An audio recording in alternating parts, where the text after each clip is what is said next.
Quand Jésus eut terminé sa prière, il partit avec ses disciples et traversa le torrent du Cédron.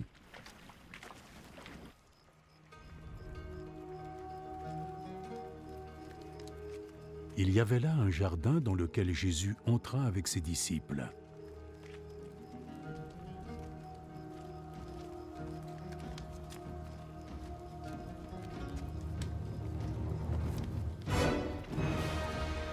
Judas le traître connaissait ce lieu, parce que Jésus et ses disciples s'y étaient souvent réunis.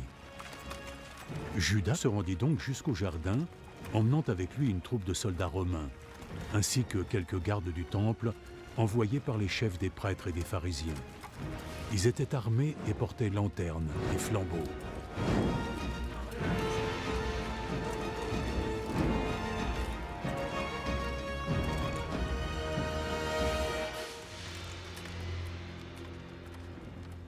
Jésus, qui savait déjà ce qui devait arriver, s'avança vers eux et demanda : « Qui cherchez-vous » ? Jésus de Nazareth. Judas le traître qui le livrait se tenait là, avec eux, lorsque Jésus leur dit : « C'est moi. » Ils reculèrent et tombèrent par terre.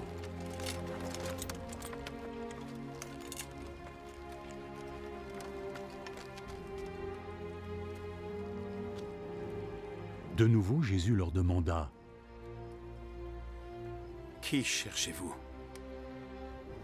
Jésus de Nazareth. Je vous ai déjà répondu que c'était moi. Si donc c'est moi que vous cherchez, laissez partir les autres. Il dit cela afin que ce qu'il avait dit se réalise.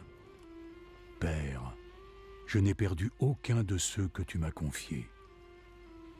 Simon-Pierre, qui avait une épée, la tira, frappa le serviteur du grand prêtre et lui coupa l'oreille droite. Ce serviteur s'appelait Malchus.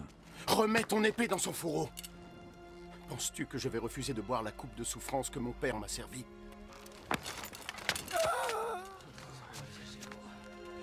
Alors les soldats romains, leurs commandants et les gardes des autorités juives se saisirent de Jésus, le ligotèrent.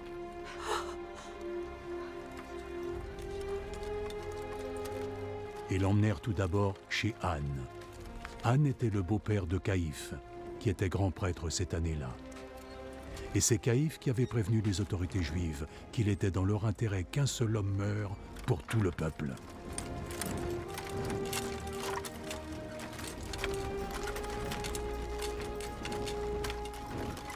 Simon-Pierre et un autre disciple suivaient Jésus.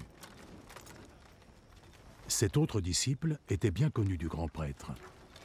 Il put donc entrer avec Jésus dans la cour de la maison du grand prêtre, tandis que Pierre restait dehors, près de la porte.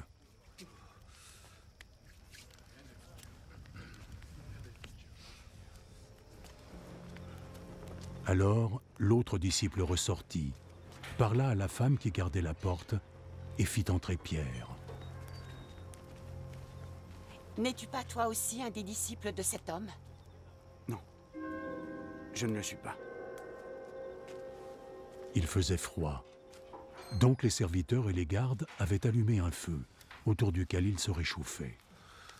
Pierre s'en était approché et se tenait avec eux, lui aussi se réchauffait.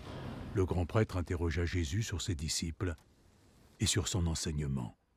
Jésus répondit : « J'ai toujours parlé ouvertement à tout le monde. J'ai toujours enseigné dans les synagogues et dans le temple où tous les gens se rassemblaient. Je n'ai jamais rien dit en secret. Pourquoi alors m'interroges-tu? Interroge ceux qui m'ont entendu et demande-leur ce que je leur ai dit. Ils savent ce que j'ai dit. » Comment oses-tu parler de la sorte au grand prêtre? Si j'ai dit quelque chose de mal, dis à tout le monde ici ce que c'était. Mais si tout ce que j'ai dit était juste, pourquoi me frappes-tu? Alors Anne l'envoya, toujours ligoté, à Caïphe le grand prêtre. Pendant ce temps, Pierre était toujours là, occupé à se réchauffer. Les autres lui demandèrent « N'es-tu pas toi aussi un des disciples de cet homme ?» Non, je ne le suis pas. Mais Pierre le nia vivement. Un des serviteurs du grand prêtre, de la même famille que celui à qui Pierre avait coupé l'oreille, lui dit « Je ne t'ai pas déjà vu avec lui dans le jardin? » Non. Et aussitôt, un coq se mit à chanter.